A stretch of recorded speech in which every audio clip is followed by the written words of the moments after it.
Assalamualaikum warahmatullahi wabarakatuh.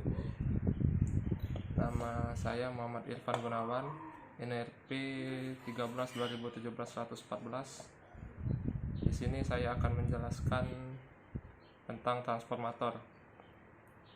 Transformator atau sering disebut dengan trafo adalah suatu alat listrik yang dapat mengubah taraf suatu tegangan AC ke taraf yang lainnya. Maksud dari pengubahan taraf tersebut ialah seperti menurunkan tegangan AC dari 220 volt AC ke 12 volt AC ataupun menaikkan tegangan dari 110 volt AC ke 220 volt AC. Transformator atau trafo ini bekerja berdasarkan prinsip induksi elektromagnetik dan hanya dapat bekerja pada tegangan yang berarus bolak-balik atau AC. Trafo atau transformator memang berperan sangat penting dalam dunia industri tenaga listrik, karena transformator dapat menaikkan listrik yang berasal dari pembangkit listrik PLN hingga ratusan kilovolt untuk didistribusikan, dan kemudian transformator lainnya menurunkan tegangan listrik tersebut ke tegangan yang diperlukan oleh setiap rumah tangga maupun perkantoran yang pada umumnya menggunakan tegangan AC 220 volt. Prinsip kerja trafo ialah trafo bekerja berdasarkan prinsip induksi elektromagnetik, di mana tegangan masukan bolak-balik yang membentangi primer menimbulkan flux magnet yang ideal semuanya terhubung ke lilitan sekunder. Flux bolak-balik ini akan menimbulkan gaya-gaya listrik atau GGL dalam lilitan sekundernya jika efisiensi sempurna dalam daya pada lilitan primer akan dilimpahkan ke lilitan sekunder. Jenis-jenis transformator. Transformator di sini ada beberapa jenis, yaitu trafo step up adalah trafo yang berfungsi untuk menaikkan taraf atau level tegangan. Terus ada trafo step down, yaitu trafo yang dapat menurunkan taraf level tegangan AC dari tegangan yang tinggi ke tegangan yang rendah. Selanjutnya ada trafo otomatis, adalah trafo listrik yang hanya memiliki satu kumparan, di mana kumparan primer dan kumparan sekundernya digabung dalam satu rangkaian yang terhubung secara fisik dan magnetis. Trafo daya adalah jenis trafo yang berukuran besar dan digunakan untuk aplikasi transfer daya tinggi yang mencapai hingga 33 kV. Trafo distribusi atau distribution transformer digunakan untuk mendistribusikan energi listrik dari pembangkit listrik ke daerah perumahan atau lokasi industri. Selanjutnya ada trafo proteksi. Trafo proteksi ini digunakan untuk melindungi komponen listrik. Selanjutnya ada trafo CT. Trafo CT adalah jenis trafo di mana pada gulungan sekundernya menggunakan dua buah output masing-masing. Masing-masing output mempunyai beda fasa 180 derajat dengan pin CT sebagai titik netralnya. Dan ini adalah barang dari trafo CT tersebut. Trafo CT ini mempunyai jumlah lilitan 2 kali lebih banyak daripada trafo non CT.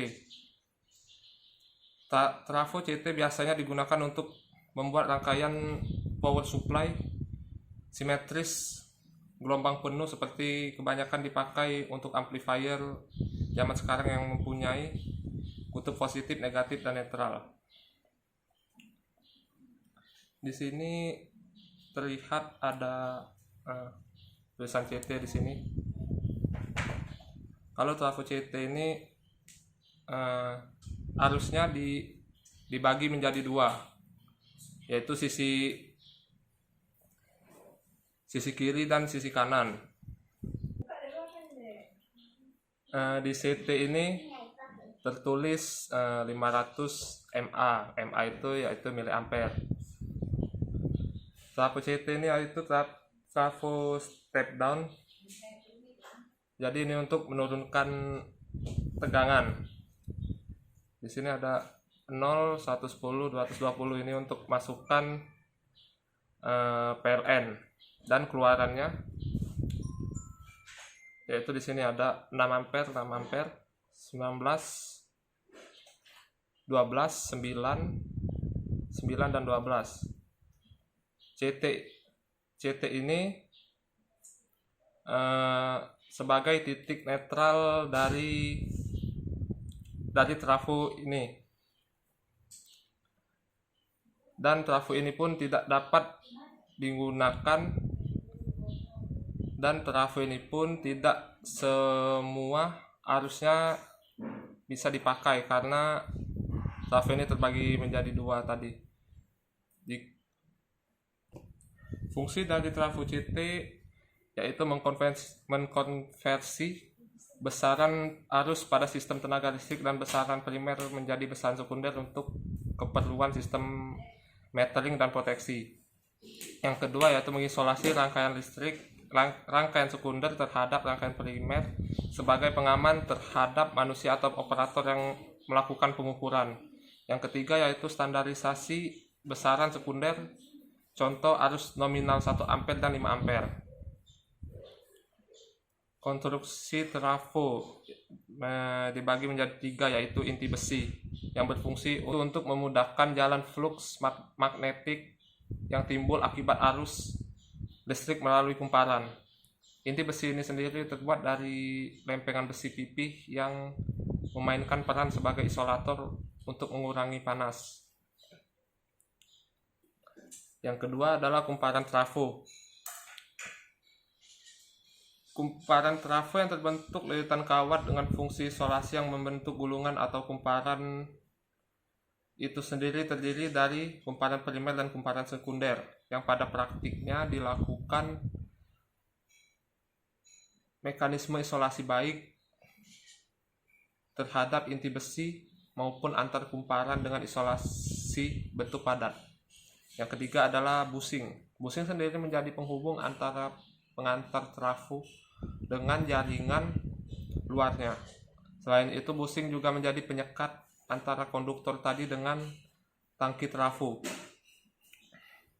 Terdapat fasilitas pada busing yang dapat digunakan untuk menguji kondisi busing yang kerap disebut sebagai center tap. Selanjutnya yaitu generator. Generator merupakan perangkat mesin listrik dinamis yang dapat mengubah energi mekanik menjadi energi listrik. Generator itu sendiri terbagi menjadi 2, yaitu generator DC dan generator AC. Generator DC menghasilkan arus DC atau arus searah. Generator DC dibedakan menjadi beberapa jenis berdasarkan rangkaian belitan magnet atau penguat eksitasinya terhadap jangkar atau anker. Jenis generator tersebut ialah 1. Generator penguat terpisah, yang kedua yaitu generator kompon, dan yang ketiga yaitu generator shunt. Prinsip kerja dari generator DC yaitu apabila suatu konduktor memotong garis-garis fluks magnetik yang berubah-ubah, maka GGL akan membangkitkan GGL akan dibangkitkan dalam konduktor tersebut. Jadi syarat untuk dapat dibangkitkan GGL adalah 1. Harus ada konduktor, yang kedua harus ada medan magnet, dan yang ketiga harus ada gerak atau perputaran dari konduktor dalam medan magnet tersebut yang dapat memotong konduktor itu sendiri. Konstruksi generator DC. Pada umumnya generator DC dibuat dengan menggunakan magnet permanen dengan 4 kutub rotor. Generator DC terdiri dari 2 bagian, yaitu stator, bagian mesin DC yang diam, dan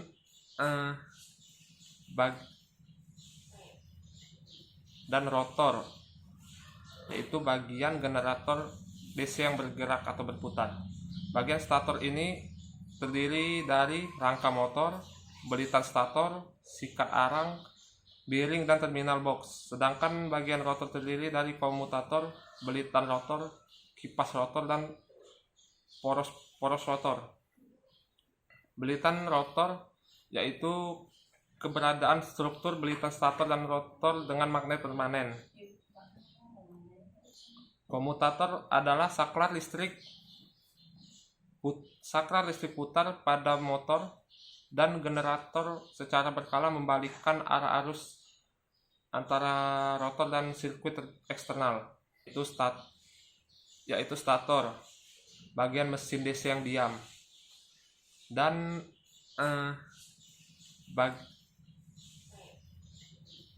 rotor, yaitu bagian generator DC yang bergerak atau berputar.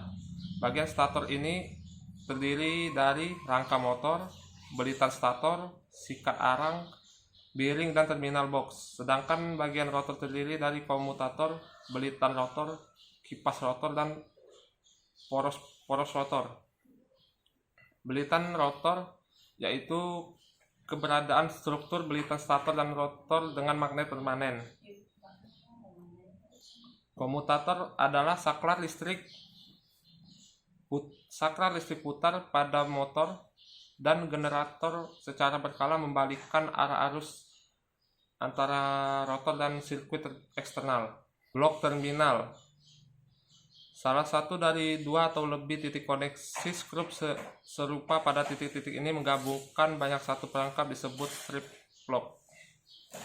Anker adalah multiguna untuk mentransmisikan arus melintas medan dan menghasilkan torsi poros dalam mesin aktif, tidak berkekuatan dalam mesin linear.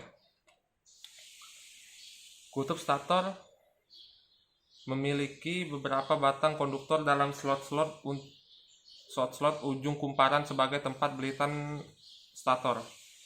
Kipas yaitu untuk memperdingin putaran kerja generator.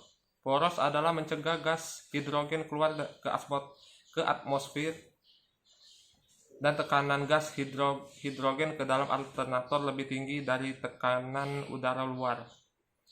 Sikat arang, sebuah penerus tegangan dari bagian stator ke bagian rotor. Demikianlah materi yang dapat saya sampaikan. Terima kasih. Wassalamualaikum warahmatullahi wabarakatuh.